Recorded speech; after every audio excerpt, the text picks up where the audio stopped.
الحمد لله رب العالمين والصلاة والسلام على سيد الأنبياء والمرسلين وعلى آله وأصحابه الطيبين الطاهرين أما بعد فأعوذ بالله من الشيطان الرجيم بسم الله الرحمن الرحيم الصلاة والسلام عليك يا رسول الله الصلاة والسلام عليك يا حبيب الله وعلى آلك وأصحابك يا نور الله صلى الله تعالى عليه وآله وسلم۔ اللہ کے پیارے محبوب صلی اللہ تعالی علیہ وآلہ وسلم نے ارشاد فرمایا،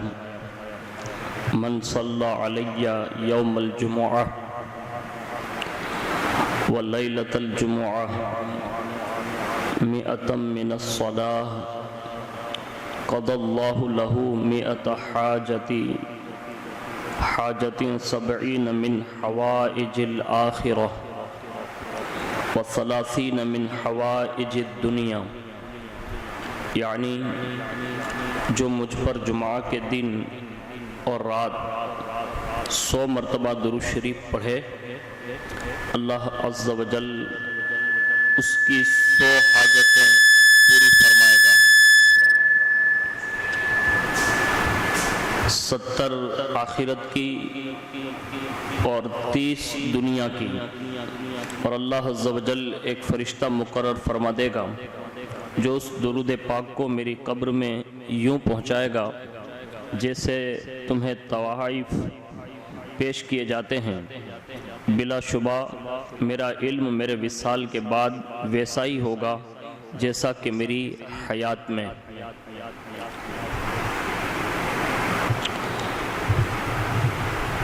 تو یہ مل کے ایک مرتبہ اور درود شریف پڑھ لیں۔ اللہم صلی علی سیدنا مولانا محمد معدن الجود والکرم وعلی آلہ وصحابہ وبارک وسلم، صلاۃ و سلام علیک یا رسول اللہ صلی اللہ تعالی علیہ وآلہ وسلم۔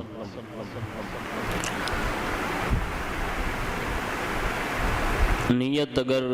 درست ہے اور اخلاص ہے اور جود و سخاوت کا اگر جذبہ ہے تو اس کے نتائج بہتر ہوتے ہیں، اور اگر نیت میں فتور ہے، نیت میں فساد ہے تو اس کا نقصان بھی زیادہ ہوتا ہے۔ حضرت سیدنا عیسیٰ روح اللہ علی نبینا علیہ السلام کے آسمان پر اٹھا لیے جانے کے تھوڑے دنوں بعد کا واقعہ ہے کہ یمن میں صنعاء شہر سے 6 میل کی دوری پر سروان نامی ایک باغ تھا۔ اس باغ کا مالک پھلوں کو توڑنے کے وقت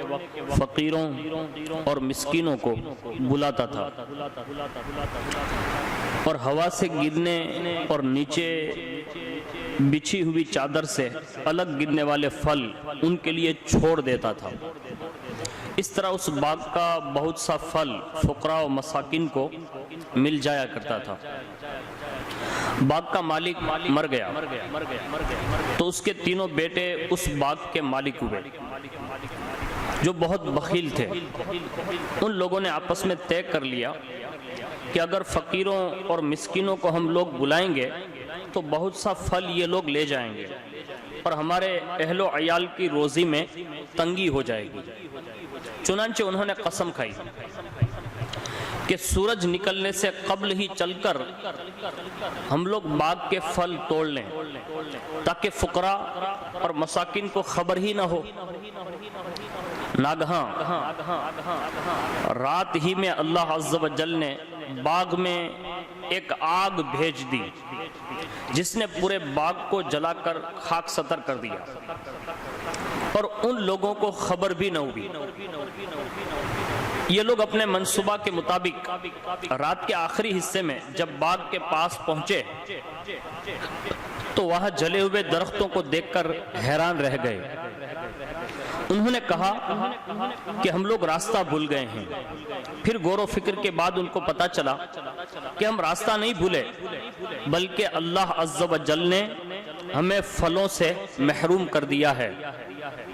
مگر ان میں سے جو بنسبت دوسرے بھائیوں کے کچھ نیک نفس تھا، اس نے کہا کہ میں نے تم کو نہ کہا تھا کہ ایسا کام نہ کرو، اس سے اللہ عز و جل راضی نہیں ہوتا،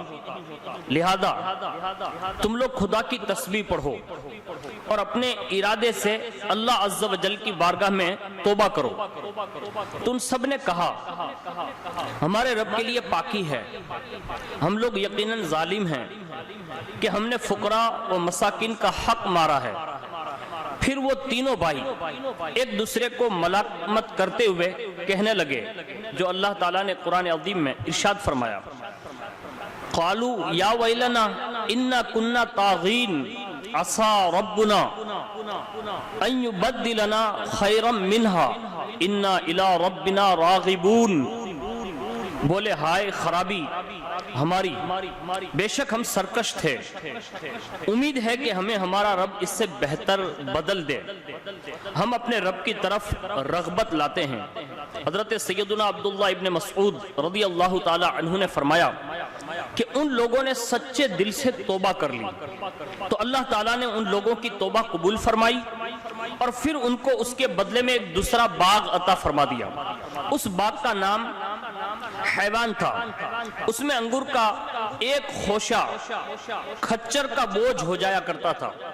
حضرت ابو خالد یمانی رحمت اللہ تعالی علیہ کا بیان ہے کہ میں اس باغ میں گیا تھا تو میں نے دیکھا اس باغ میں انگوروں کے خوشے حبشی آدمی کے قد کے برابر بڑے ہوتے تھے۔ سبحان اللہ۔ برادران اسلام، ہم نے اور آپ نے یہ مکمل واقعہ اور قرآن عظیم کا جو فرمان، یعنی ان کا جو واقعہ بیان کیا اور ان کی توبہ جو انہوں نے کی وہ قبول ہوئی، اور اس کو جو قرآن نے بیان کیا ان کی امید کا، تو اس سے ہمیں یہ بات سمجھنے کو ملی کہ بزرگان دین رحمہم اللہ المبین کی سیرت کا مطالعہ کرنے سے یہ بات روز روشن کی طرح آشکار ہوتی ہے کہ ہمارے اسلاف کرام رحمہم اللہ السلام کو جب دولت دنیا ملی تو انہوں نے جود و سخا کر کے بارگاہ خدا میں قرب پانے کی کوشش کی، یعنی سخاوت کرنا، اللہ کی راہ میں کسی ادارے کی ہیلپ کرنا، کسی غریب کی مدد کرنا، بیمار کی مدد کرنا، کسی فقیر کی مدد کرنا، مسکین کی مدد کرنا، بیواؤں کی مدد کرنا، خاص کر کے اپنے جو ہے مذہبی ادارے اور مدارس کی مدد کرنا، اس میں نیت یہ ہونی چاہیے کہ اللہ کا قرب نصیب ہو جائے، ورنہ دکھاوا کرنے کے لیے یا بری نیت کے ساتھ، یعنی اس مولانا صاحب کو اس لیے چندہ دے رہے ہیں یا اس پیر صاحب کو اس لیے چندہ دے رہے ہیں کہ وہ ہماری آؤ بھگت کریں گے یا ہماری واہ واہ کریں گے، تو ان بری نیتوں پر کوئی اجر و ثواب نہیں بلکہ اس میں گھاٹا ہونے کا ڈر ہے۔ اور اس لاک ڈاؤن کے مطابق اگر کسی ادارے کے سفیر آپ تک نہیں پہنچ سکے اور معاذ اللہ صرف آپ نے یہ دل میں نیت کی اور فطور پیدا ہوا کہ اس سال تو دارالعلوم شمس تبریز کے لوگ نہیں پہنچیں گے یا دوسرے ادارے کے لوگ نہیں پہنچیں گے تو ہمارا اتنا پیسہ بچ جائے گا، تو ابھی آپ نے یہ واقعہ سماعت کیا ہے کہ ان کے بچوں نے صرف اتنا خیال کیا، راتوں رات ان کے باغ میں آگ لگ گئی۔ اللہ نہ کرے، ہرگز اللہ نہ کرے ایسا نہ ہو۔ تو آپ اپنی نیتوں کو صاف کر لیں، درست کر لیں۔ جو بھی آپ ادارے کو دیتے تھے، غریبوں کو دیتے تھے، مسکینوں کو دیتے تھے، اگر آپ اسی حیثیت کے مالک ہیں، استطاعت ہے اور مالک نصاب ہیں، تو آپ ضرور زکوٰۃ نکالیے، آپ اپنی حیثیت کے مطابق صدقہ دیجئے، نفلی ہو یا واجب ہو آپ دیجئے۔ ماہ رمضان شریف میں غریبوں کی مدد کرتے تھے، آپ کریے۔ آپ نے اگر نیت میں مختصر یعنی تھوڑا سا بھی فطور پیدا کیا تو اس کا عذاب کتنا بڑا گھاٹا ہو سکتا ہے اور کتنے بڑے گھاٹے کی صورت میں آ سکتا ہے، ہم اس کا اندازہ نہیں لگا سکتے۔ لیکن ہمارے بزرگوں نے یہ کام جو کیا نا، وہ صرف اللہ کا قرب پانے کے لیے، کہ اللہ کے قریب ہو جائیں اس لیے زکوٰۃ دیں گے، اللہ کا قرب پا جائیں گے اس لیے خیرات نکالیں گے، اس لیے صدقہ دیں گے، اس لیے اداروں کی ہمدردی میں ہم اس سے ہیلپ کریں گے۔ اس کے سوا ان کی کوئی نیت نہیں ہوتی تھی۔ دوسرا، آج ہماری اکثریت مال دنیا سے سخاوت کرنا تو دور کی بات ہے، صرف کمانے اور سنبھالنے کی فکر میں ارشاد خداوندی اور احکام شرعی کو بھلائے بیٹھے ہوئے ہیں۔ ایسا مال جو رب العزت سے دور کر دے تو وہی وبال جان بن جاتا ہے۔ اس امر کا مشاہدہ تو بآسانی کیا جا سکتا ہے کہ حرص و لالچ زیادہ سے زیادہ جمع مال ہی کی طرف راغب کرتے ہیں اور بخل جیسی صفت بد پیدا کرتے ہیں، جس کی وجہ سے مال دنیا کا حریص راہ خدا میں مال خرچ کرنے سے بھی کتراتا ہے۔ اچھے اعمال اور راہ خدا ذوالجلال میں دیا ہوا مال تو کام آتا ہے، مگر جو کچھ دن دولت پیچھے چھوڑ آتا ہے اس میں بھلائی کا امکان نہ ہونے کے برابر ہے۔ اسی بات کے پیش نظر مفتی احمد یار خان رحمت اللہ تعالی علیہ فرماتے ہیں، اپنی زندگی تندرستی میں اپنے ہاتھ سے خیرات کر جائیں۔ یہ برا ہے کہ زندگی میں کنجوس رہے، مرتے وقت وصیت کرے یا امید کرے کہ میرا وارث میری طرف سے صدقہ اور خیرات کیا کریں گے۔ یہ برابر شیطانی دھوکہ ہے، ایسا کبھی نہیں ہو سکتا۔ ابھی آپ نے سنا اس حکایت میں جو حضرت عیسیٰ علیہ السلام کے زمانے کا واقعہ ہے کہ اس باپ نے تو یہ ضرور کیا، لیکن اس کے بعد جو بیٹے ہوئے ان کی نیتوں میں فطور پیدا ہوا کہ اگر ہم اسی وقت پر اگر یہ کام کریں گے تو کہیں غربا آ جائیں گے، فقراء آ جائیں گے اور یہ زیادہ کھجور لے جائیں گے، تو ان کی باغ جلا دی گئی۔ ماہ رمضان شریف جاری اور ساری ہے، میں اپنے تمام دوست احباب اور تمام اہل ثروت اور ان لوگوں سے بھی عرض کروں گا جس کو اللہ نے کم یا زیادہ کیپیبل تو ضرور بنایا ہے، ان لوگوں سے بھی جو اداروں کی مدد کرتے ہیں، دارالعلوم کی مدد کرتے ہیں، مکاتب کی مدد کرتے ہیں، مدرسوں کی مدد کرتے ہیں، تحریک اور تنظیم کی مدد کرتے ہیں۔ بالخصوص میں حضور محسن ملت دامت برکاتہم القدسیہ کے ایک ادنا سے خادم ہونے کے ناطے جو حضور محسن ملت دامت برکاتہم القدسیہ کی جو بھی ایکٹیویٹیز یعنی دینی ادارے چل رہے ہیں اس میں جتنے بھی لوگ ہیلپ کر رہے ہیں وہ کسی کے بھی ہستک ہوں، آپ ضرور بھی ضرور اس ماہ رمضان المبارک میں بڑی شان سے آپ ضرور اللہ کی راہ میں پیسہ نکال کر آپ ان اداروں کو ضرور مدد کریں جو حضور محسن ملت دامت برکاتہم القدسیہ چلا رہے ہیں۔ اگر ہم نے اور آپ نے اس میں کمی بیشی کی اور اگر اللہ نہ کرے اگر ہماری نیت میں تھوڑی سی بھی تبدیلی آئی کہ اس سال تو حضور محسن ملت کا کوئی نمائندہ نہیں آئے گا، دارالعلوم شمس تبریز کی طرف سے نہیں آئے گا، مدرسہ زبیدہ کی طرف سے نہیں آئے گا، میموریل ٹرسٹ کی جانب سے کوئی سفیر نہیں آئے گا، تو اپنا پیسہ یہ بچ جائے گا۔ اگر ہم نے اور آپ نے یہ نیت کر لی، اللہ نہ کرے کہیں ہم پر بھی کوئی ایسی بیماری مسلط نہ کر دی جائیں کہ ہمارا وہ مال جو ہم نے بری نیت کی وجہ سے بچا کر رکھنے کی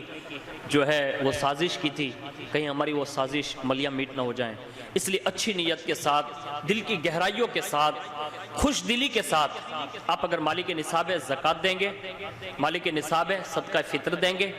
اور اگر آپ کو مالک نصاب نہیں لیکن کم از کم کیپیبل ضرور ہیں کہ آپ دے سکتے ہیں اور ہر سال دیتے بھی ہیں تو آپ ضرور بھی ضرور دیجئے گا۔ اللہ سے امید رکھیے، اللہ کی راہ میں دینے سے مال کم نہیں ہوتا بلکہ اللہ تعالیٰ اس میں بے شمار برکت عطا فرماتا ہے۔ اللہ تعالیٰ ہمیں دنیا اور آخرت کے دونوں کے نقصانات سے بچاتا ہے۔ اگر کسی نے اچھی نیت کی ہوگی اور آج ہی الحمدللہ میرے ایک دوست نے یہ 7ویں شب میں ہی چندے کی شروعات کر دی ہے، آپ سے بھی گزارش ہے آپ دارالعلوم شمس تبریز کو دل کی گہرائیوں کے ساتھ، خوش دلی کے ساتھ زکوٰۃ نکالیے، صدقہ نکال کر، خیرات نکال کر، جو بھی آپ سے بن سکیں آپ دارالعلوم شمس تبریز کو ضرور ہیلپ کریں گے، اسی خاص آپ سے عرض ہے۔ اللہ تعالیٰ مجھے، آپ کو، سب کو چندہ دینے، دلوانے اور چندہ کرنے والوں کی آن لائن ہیلپ کرنے کی ہم سب کو توفیق عطا فرمائیں، آمین یا رب العالمین۔